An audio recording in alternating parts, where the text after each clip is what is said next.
तो Tokyo Revengers के season 3 के एपिसोड 1 में आप सभी का स्वागत है। तो जैसा कि हमने देखा था कि टाकेमिची सबको बचाने के लिए फिर से फ्यूचर से वापस आ जाता है और दूसरी तरफ टाकेमिची के दोस्तों का सामना टेंजिकु के मेंबर से हो जाती है। अब वो लोग वहाँ से भागने में कामयाब तो हो जाते हैं, लेकिन टेंजिकु के मेंबर्स उन्हें फिर से पकड़ लेते हैं और तभी यहाँ पर किसाकी आ जाता है और कहता है कि तुम्हें मेरे बारे में कुछ पता नहीं है और ये केंटो इंसिडेंट सिर्फ तुम्हारी वजह से ही स्टार्ट हो रहा है। और तभी किसाकी सबको बता देता है कि पहले वो टोक्यो मांजी ग्रुप के 3rd डिवीजन का कैप्टन हुआ करता था, लेकिन सिर्फ इस लड़के की वजह से उसे टेंजिकु के जनरल स्टाफ में ज्वाइन करना पड़ा है। और टाकेमिची को बताता है कि अब मैं अपना खुद का टोमान बनाऊंगा और माइकी को इसे एक्सेप्ट भी करना पड़ेगा। तभी यहाँ पर हानमा आ जाता है और किसाकी जाने से पहले कहता है कि अपने आप को यहाँ पर खत्म मत करना क्योंकि हमें फ्यूचर में मिलना है। और तभी यहाँ पर मोचिजुकी आ जाता है और कहता है कि तुम्हारे यहाँ हर डिवीजन क्या इतना ही कमजोर है। और तभी हम देखते हैं कि उसके हाथ में चिफ्यू है जिसे वो जोर से फेंक देता है और तभी वो कहता है कि उन्हें टोक्यो मांजी ग्रुप के 2nd डिवीजन से फाइट करने के लिए जाना है, जिस वजह से वो इन सारे लोगों को उनके चेले के हवाले छोड़ के चले जाते हैं। और तभी आकुन कहता है कि हम टोक्यो मांजी ग्रुप के 1st डिवीजन के मेंबर्स हैं, तो हम अपने कैप्टन को ऐसे ही मार खाते नहीं देख सकते हैं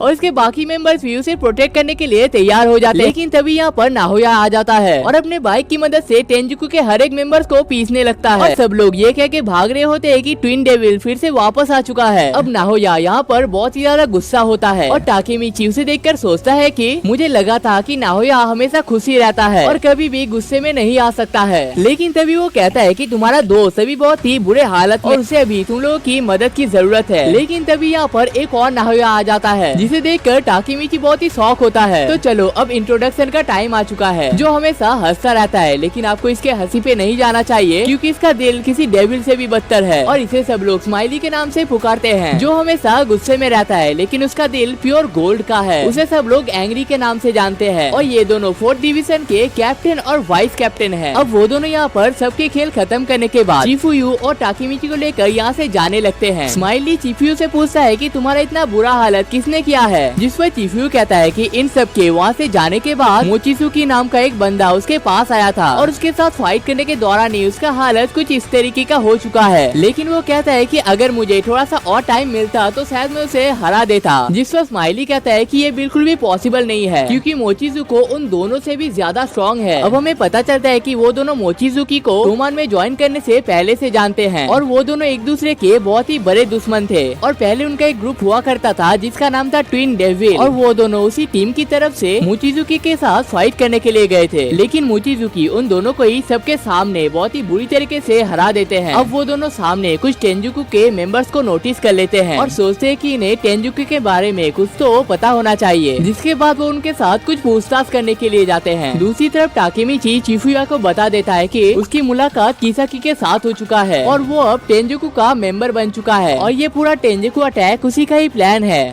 लेकिन गाइस, क्या आप लोगों ने एक चीज नोटिस किया है? आपने अभी तक लाइक के बटन को नहीं दबाया है।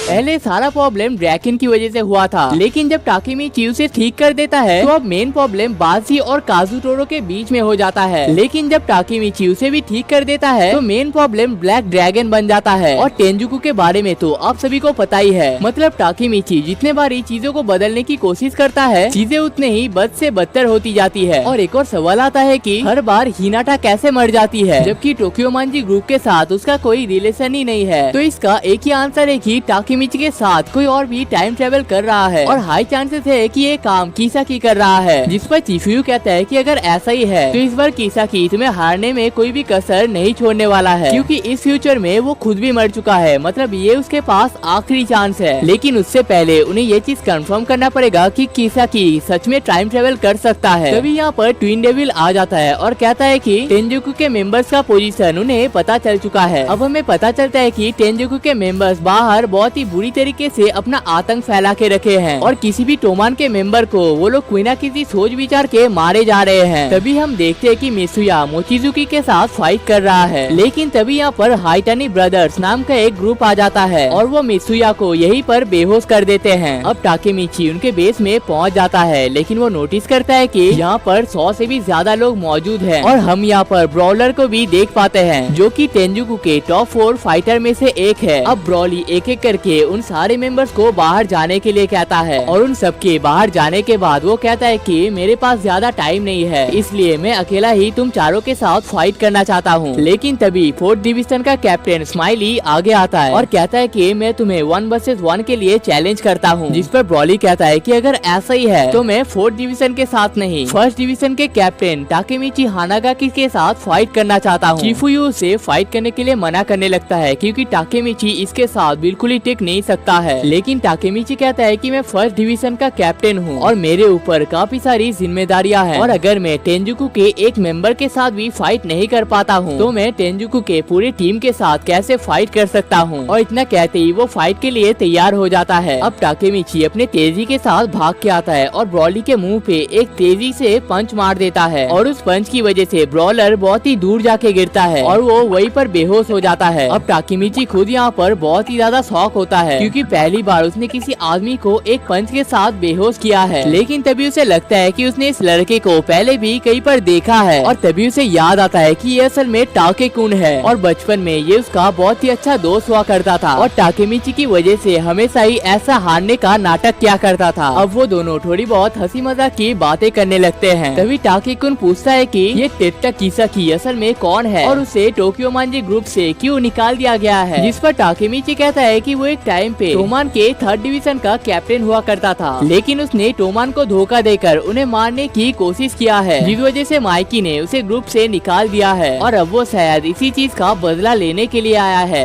अब टाकेमिची टाके-कुन से एक मदद मांगता है और कहता है कि क्या तुम मेरी मुलाकात किसाकी के साथ करवा सकते हो। जिस पर टाके-कुन कहता है कि इज़ाहा कारुकावा को उसने अपना गुरु मान लिया है और इसी वजह से वो उसके खिलाफ नहीं जा सकता है और अगर उसे किसाकी के साथ मुलाकात करना है तो उसे टेंजाकु के बीच में हमला करना पड़ेगा। लेकिन जाने से पहले वो टाकेमिची को ट्रेटर से बच के रहने के लिए कहता है और उसी के साथ ये एपिसोड यहीं पर खत्म हो जाता है। गाइस, अगर आपको ये वीडियो अच्छा लगा है तो वीडियो को लाइक कर देना और इस एनिमे को देखने के बाद चाइनीज एनिमे की तरफ से मेरा नजरिया पूरी तरीके से बदल चुका है। और अगर आपको भी इस चीज से फर्क नहीं पड़ता कि एनिमे को कौन सी कंट्री ने बनाया है, बस आप उसको एंटरटेनमेंट पर्पस के लिए देखते हो, तो इस वाली वीडियो को देख सकते हो। सच कह रहा हूँ, आपको बहुत ही मजा आने वाला है।